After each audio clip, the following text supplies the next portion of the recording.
Welcome to Reaction News Today Updates. Are joining us now, Homeland Security Secretary Kristi Noem. Thank you for being here with us. Absolutely. It's just heartbreaking to hear these stories, and there has been a lot of back and forth about what the federal response was or wasn't. So I want to just come to you. Let's separate a little fact from fiction. There's this question about whether or not everything that passes through DHS that's a $100,000 contract or more has to be personally signed off on by you, because there are questions about whether that may have slowed things.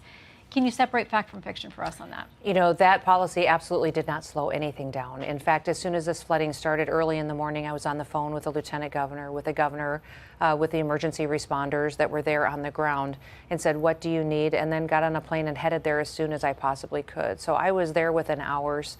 The Coast Guard had been immediately deployed as soon as we finished our phone calls. We also deployed our border protection, Coast Guard, or our CBP and our patrol folks with their BORTAC teams that are specially equipped and trained for these types of situations. And then FEMA has had over 700 individuals there helping to serve the community. So within hours they were there. This memo and this criticism, I think, is all politics because I was there. I was there, and every time somebody asked for something, we said, absolutely, it'll be here as soon as possible, and it'll be done. And that is what I think is so shameful, is that if you talk to the people on the ground, I've spent hours and hours there now, been there several days. Everybody there is so grateful. They recognize the response was immediate. It's unprecedented how the federal government came in and supported the state in this, and many lives were saved. Unfortunately, the tragedy of this is that so many were lost, and this community has got a long ways to heal, and we need to find these family members and bring them home. Yes, and that continues around the clock. So this issue, though, of the $100,000, is it accurate to say that that is a policy position now moving forward? Because a Federal News Network went through and they said, based on the last 3 fiscal years data, your office would have to approve more than 5,100 contract actions worth that amount in the federal fourth quarter alone. So is it feasible? Because I know there's a check on wanting to get rid of waste, fraud, and abuse, but is it feasible for you to even do that personally? Yeah, well, this is a policy that's wide throughout the Department of Homeland Security for accountability purposes. And every contract has been signed and evaluated immediately and signed off by me. I want that accountability in place because it's the taxpayer dollars, and we need to know that when those dollars are going out to help communities, it's actually getting there. You know, you all know FEMA's track record over the last several decades. There was so much waste, fraud, and abuse and not help, especially for individuals like that went through North Carolina and Florida when they were hit with hurricanes, claims that haven't been paid for 20 years. What is different about Texas is that FEMA operated how President Trump wanted it to operate. He wanted me on the ground immediately making decisions, pre-deployed dollars. It's the fastest in history that FEMA has ever responded to a disaster. And I'm very proud of the fact that we didn't go there and manage it. We went there and allowed the local officials to manage it, to run it. The state did a fantastic job. We're there to support and give them what resources they need. Okay, I want to give you a chance to respond to Senator Chris Murphy, Democrat, who said this on X. He says, the floods ripped through Texas on July 4th. On July 5th, FEMA received 3,000 calls from survivors. Only 1% went unanswered. That night, he says Trump and Noem fired the people who answered the calls. So on July 6th, FEMA received 2,363 calls. 65% went unanswered. July 7th, 85% went unanswered. He ended by saying sick. Were people fired who could have been helping at the time? It's an absolute lie.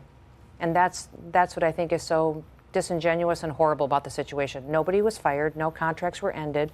Everybody was there answering calls and doing all they could to help the people of Texas. So the fact that Democrats are politicizing this while people are still looking for their babies, they're still looking for their family members, I think is absolutely despicable. And the American people just, I think, need to know the truth of what they're doing and how they're taking advantage of this situation to help themselves politically. It's a disservice not just to the people of Texas and these families that are going through grief right now. It's a disservice to our country. So let's talk through ICE, because that's obviously the other big story that's under your purview as well. So a federal judge issued a temporary restraining order against a lot of the ICE operations that have been carried out in Southern California just a couple of days ago. But in his order, he said this: defendants can't rely solely on the factors below, alone, or in combination to form reasonable suspicion for a detentive stop, except as permitted by law. He says apparent race or ethnicity, speaking Spanish or speaking English with an accent, presence at a particular location like a bus stop, a car wash, a tow yard, a day laborer pickup site, agricultural site, etc., or the type of work that one does. Now, the way that the LA mayor, Karen Bass, who celebrated this ruling, described it, she says this administration has been masked men grabbing people off the street, chasing working people through parking lots, and marching through children's summer camps. So what do you do with this ruling? Does it go to the Ninth Circuit? Do you do an emergency appeal to SCOTUS? Well, this federal judge's ruling is ridiculous. We never ran our operations that way. We always built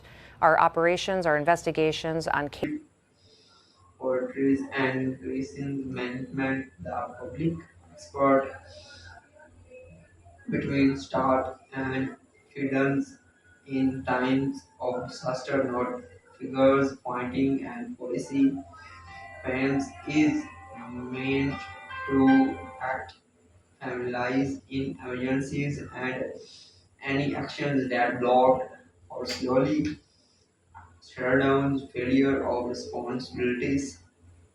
This situation highlights the urgent need for better planning, communications, and most importantly, accountability.